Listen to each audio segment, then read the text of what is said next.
to walk this end time, he doesn't use the world, he uses the church. The devil spews something to the atmosphere and leaves churchgoers, I won't call them Christians, churchgoers to spread it.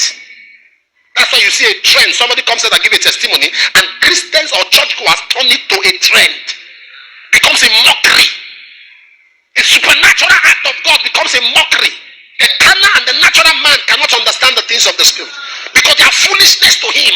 They are foolishness to him. He said because they are spiritually discerned. 1 Corinthians chapter 2 verse 14, the natural man receiveth not the things of the spirit. They are foolishness. They are foolishness. You know what the devil is doing right now? Listen to me, everybody, and listen very well.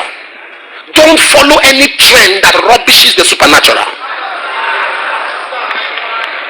If the supernatural acts of God are not real, then what are we here? Without power, Christianity is a club. It takes power to stand out. How many of you in this church, as I'm speaking in this church, you are very honest to God? You know people that have been brought to this church with problems, strong and definite problems that were almost impossible to be handled by men, and they got healed. You know them to their houses. Wave your hand if you're in that category. No, let the camera look. Wave it, wave it. Wave it well. You are seeing the crowd? Put it down. Now, this is not a pastor cajoling you. This is not a pastor telling you, God, you know this person. You saw the thing happen to them. You have to be very careful. Don't follow the trend.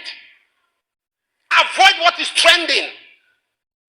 When the devil wants, you know what is happening? When a pastor has a testimony, somebody told him a testimony, and the pastor said, this is what somebody shared. They say, oh, it's a lie. The people now come out with their own mouth to testify. You see, say it's a lie. Very soon you will say the word of God is a lie. That's where we're going. Because the Bible is a book of supernatural. How do you explain Daniel spending the night with hungry lions? It wasn't a movie. Jesus walked on the water. It wasn't a movie. He took 5 loaves of bread and fed 5,000 men. It wasn't a movie. Somebody touched the hem of his garment and became healed. That was not a movie. Moses stretched his rod and the sea parted. That was not a movie. Jesus took water and commanded it to turn to wine. That was not a movie. Joshua commanded the sun to stand still, and the sun stood still. That was not a movie. Be careful how you rubbish the supernatural, because what the devil is doing, Satan knows a day will come in your life. All you will need to get out of trouble is the supernatural. So it will first make you rubbish it, and what you disrespect, you can't attract. Anytime you rubbish the acts of God, it does not stop the acts of God.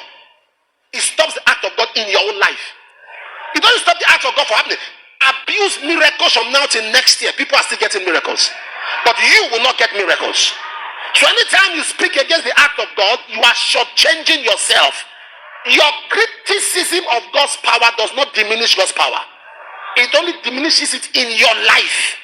So whenever you speak against the act of God, you are undoing yourself. It means nothing to God. Miracles will keep happening. Strange things will keep happening. When God gives you a platform and you use that platform against him, he will take it from you. He will take it from you. Wise people, Wise people, A wise man who became great asked me a question. He told me, he said, 3 people you must avoid in life. He said, clergymen, whether malams or pastors, he said, avoid. Whether they are fake or they are real, is leave them with God. They have a judgment waiting for them. He said, number 2, royal fathers, kings. He said, avoid them because they are connected to ancestors. You speak against them, the ancestors will come for you. He was telling me. He said, number 3, which is very careful, orphans. He said, you see, orphans, God is their father. Avoid them. He told me, say, if you are smart, you avoid these 3 categories of people, you will go far in life. But today, everything goes. We just speak against things. You rubbish the supernatural acts of God. And Christians, those who are going to church, follow them. And you are making mockery of something that you will need tomorrow. The supernatural is real. It's real. Something doesn't have to make sense to you for it to be right. You are too infinitesimal for something to make sense to you. God is too big to make sense to you. It's too big. How do you explain the heavens, the clouds suspended from the earth? That's a miracle. No pillar. No pillar. You see the clouds suspended from the earth. No pillar. If God allows this generation to continue without intervention, he may have to apologize to Sodom and Gomorrah. Because of the way we have become so careless. And some of you are posting such things and you are laughing. You are following the trend, you are laughing. That supernatural you are mocking, a day will come, you need it. See, I am a product. I have seen the supernatural. In this church, we have seen the dead come to life. We have seen countless miracles. We have seen things happen. And that is why when people are healed, I will say, who knows them? People are healed in this church, and we ask, who knows them to their houses? Doctors will confirm. Listen to me. No man is God, but God uses men. Never join any trend. When somebody says it to you, tell the person, don't ever send this to me. Say, we don't do this where we come from. We don't. Our life is the supernatural. The natural man cannot understand the things of the spirit. Matthew chapter 15 verse 8 said they call upon me with their lips, but their hearts is far from me. I'm mocking God.